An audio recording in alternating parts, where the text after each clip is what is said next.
Hello and welcome to this week's Out of Control. It's programme 7 in the series, and let's see what you've missed if you've not been watching the previous shows. And if you haven't seen the series so far, here's just a quick look back at some of the things you've missed, with incidents and accidents and good and bad driving stretching back 20 years in the worlds of rallying and rallycross.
When you're filming rallies, you do get to see some of the best drivers in the world.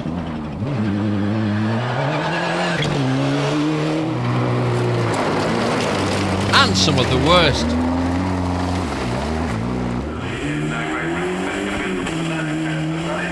People who crash on the first corner of the first stage, for example.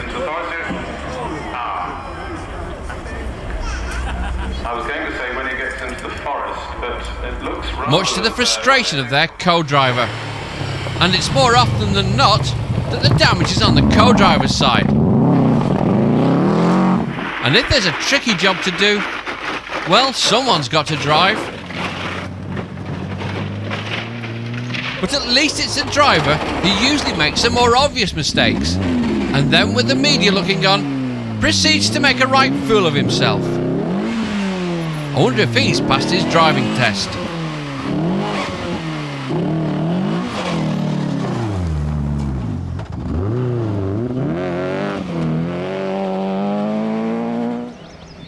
Some drivers are just lucky.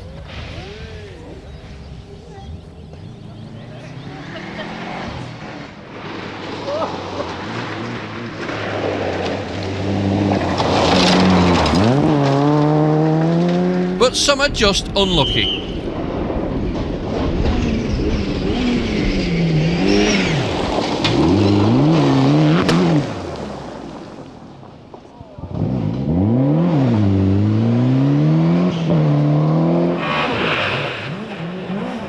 And some are just a bit too keen.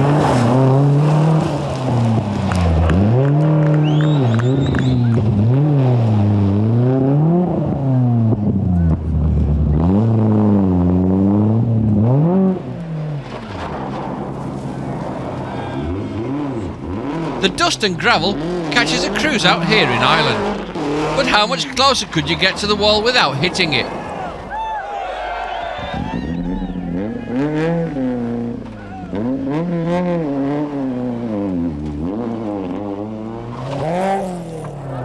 This chap does hit it.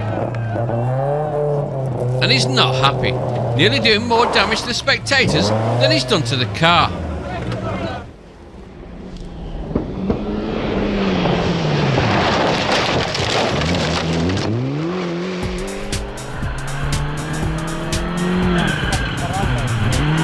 But we all know what to expect when we get to Finland.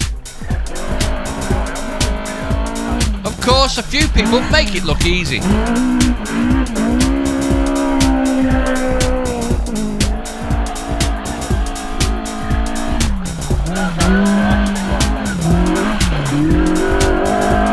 But it's not long before off they go again. I don't know if the drivers have any pace notes on stages like this, but if they have, they're obviously wrong.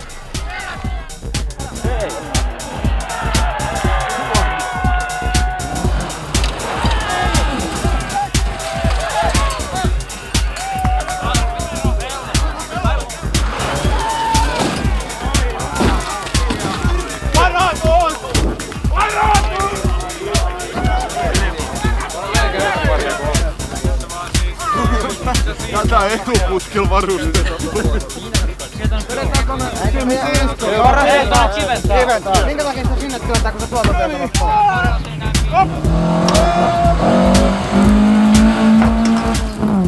This car wasn't damaged enough for the watching spectators, so they decide to do a bit more themselves, rolling it over and over, to the obvious bewilderment of the poor crew members.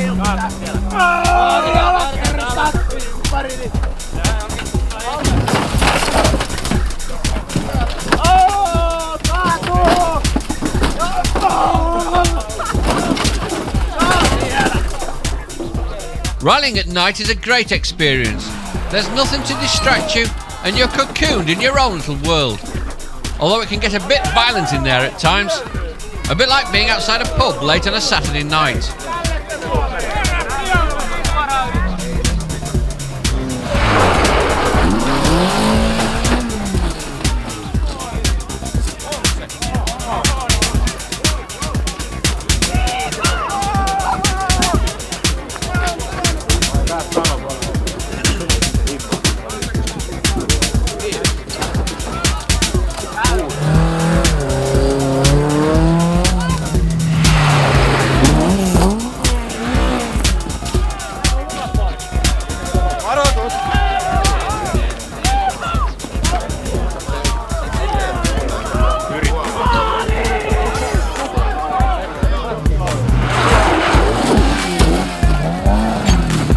Maybe he'll try and blame this roll on the fact that the wheel broke, but at least he'll be able to use the tyre again.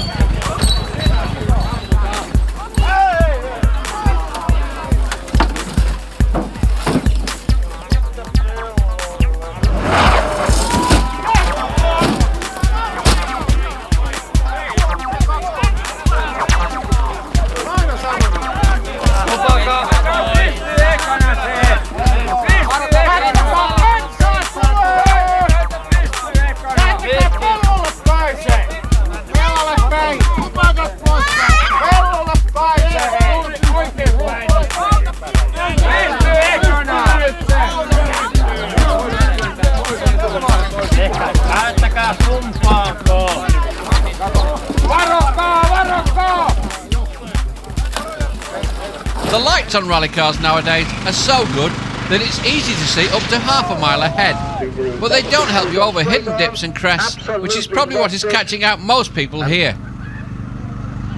I think we're all okay. That is the reason, ladies and gentlemen, we do have you out of the way. Neither do they help you when they're pointing in the air. There was a car manufacturer late in the last century who invented headlights that followed the direction of the front wheels, so that in theory you could always see which way you were going.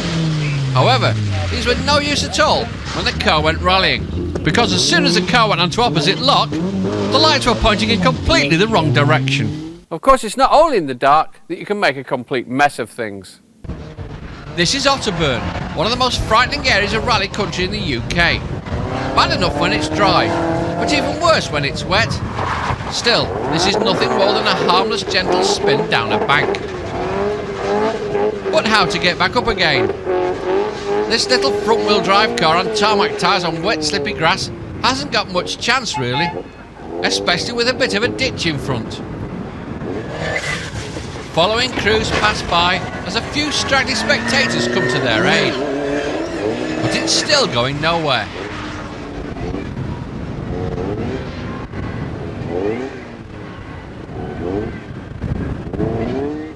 Now there's a few more, and slowly but surely they get the Corsa back to where it can get a bit of grip.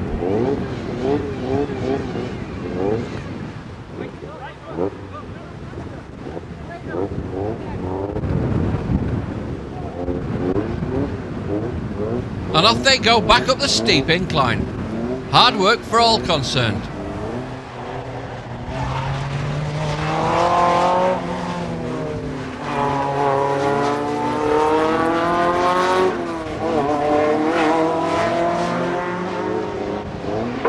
Until eventually, off they jolly well go. It's only a small car, but you can bet that the spectators are completely knackered after that. And then along comes a sunbeam. Bob, bob, bob, and off he slips, coming to a virtually unharmed sudden stop in the ditch. Still no worries, they'll be on their way again in a few minutes. Whoops, they never expected that.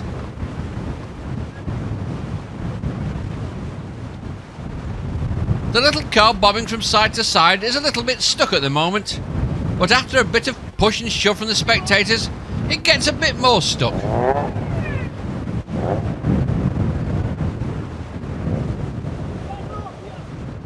Hey, here comes a Renault 14. Let's hope he doesn't join them. A Renault 14? People don't rally them.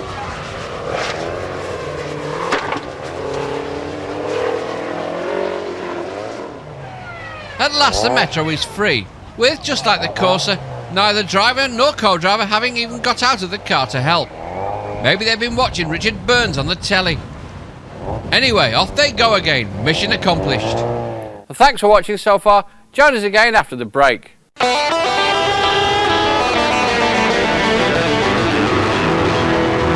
Welcome back. We're going to start now with some British rally action, but later in the show we've got some Rallycross for you.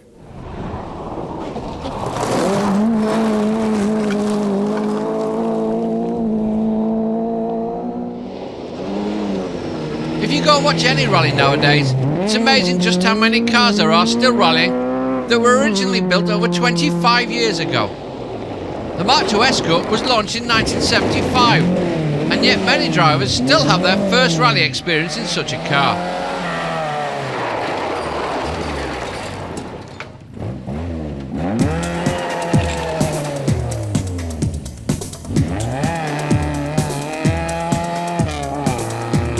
The Mark I was launched in 1967, and you still see those rallying as well.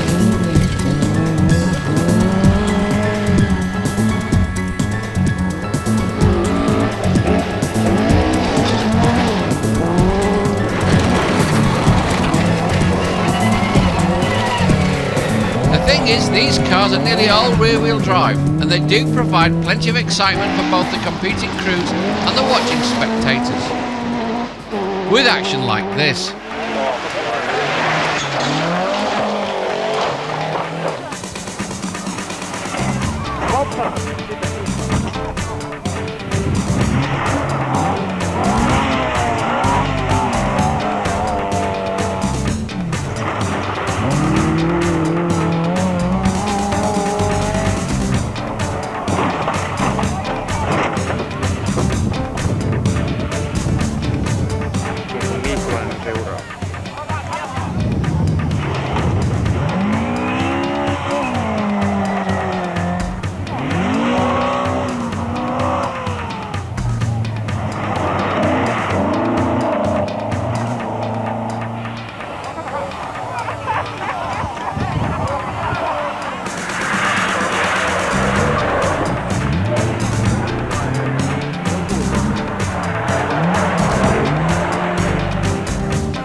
Of course, when we got into the 80s, four-wheel drive came along, and two-wheel drive cars were simply not competitive anymore, with turbocharged monsters like the Audi Quattro making cars like the Opel Manta look slow by comparison, although the Opels were still spectacular to watch.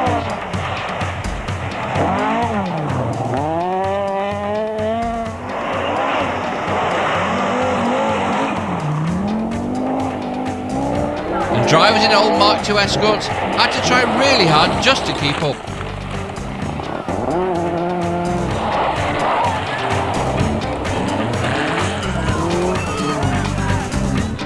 If you happen to get a problem with your car, it's always nice to know that as long as you can get it to your service crew, they might be able to fix it, unless someone else has other ideas. Now this is something you don't see every day, a horse watching a rally. Do you mind, love? You're in my way. Cheeky mare. Even the best make mistakes. I think that you might know who this driver is during his early career at Subaru. It could be said that he doesn't crash as often nowadays, but that would be wrong. Well, that was all a bit stupid, wasn't it? Here's a bloke who's even more stupid.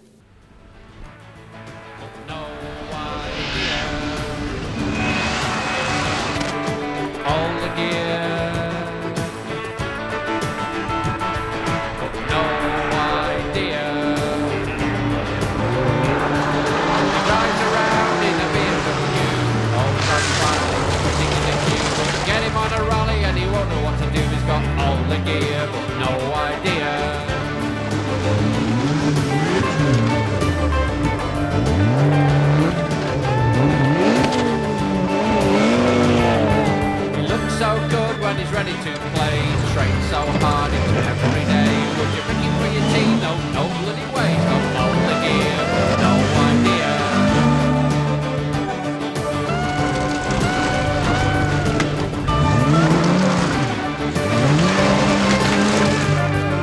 Look at that fella, his muscles so tight. Says he can make it all through the night. But when he gets down to it, have no fear. He's got all the gear, no idea.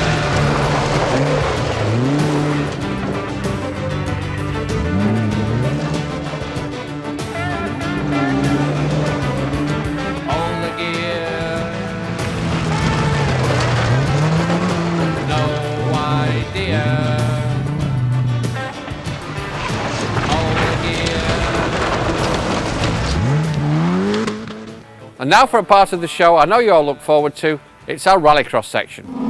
If you can keep your head while all about you are losing theirs, then you too could be a Rallycross driver.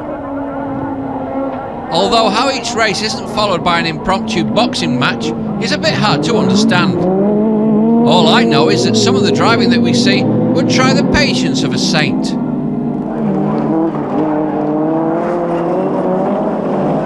This is Mab's Bank at Lytton Hill. So named after Jeff Mabs rolled his Morris 1800 there back some time before the First World War. Now most venues would get rid of such a ridiculous and dangerous obstacle, which is in reality little more than a launch pad for cars, but it remained at Lytton Hill simply to throw poor unsuspecting souls into accidents like this one.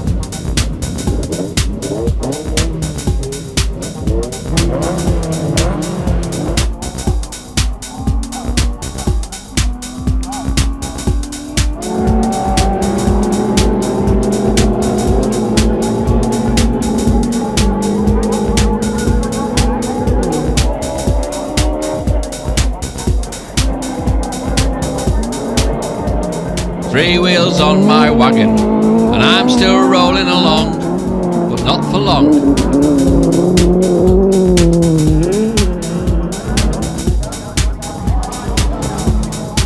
Oops, there's another one.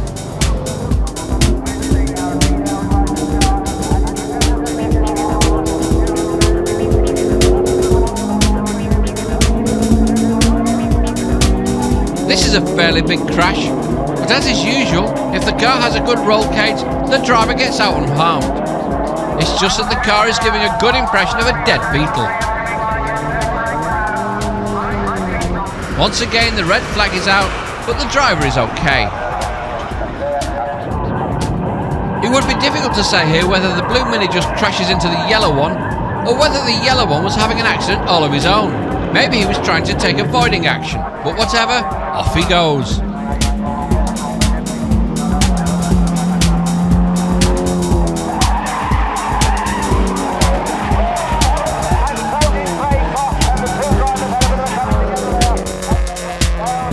Well, this looks very much like a case of an unprovoked assault and battery incident, as the driver of the red Mini certainly didn't seem to want to get involved with the chap in the blue one. The car is on its side, the red brakes are out. It's been stopped. It's been stopped. On its side, and the easiest way out is through the hole where the front windscreen used to be.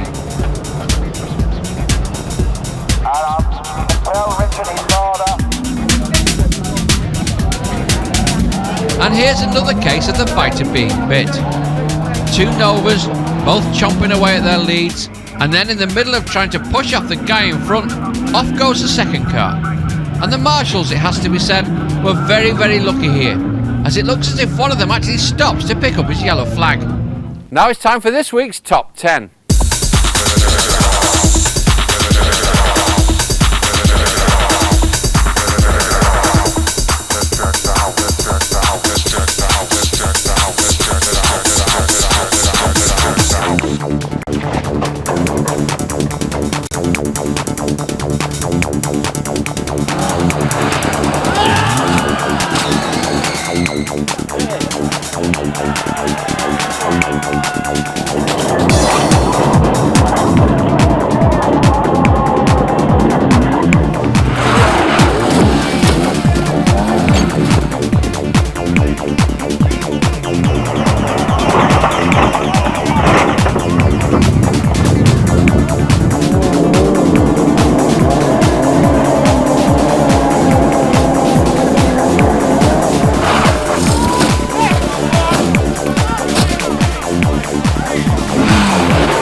Well, thanks for watching, and on next week's programme we're going to see this for the first time in all its glory.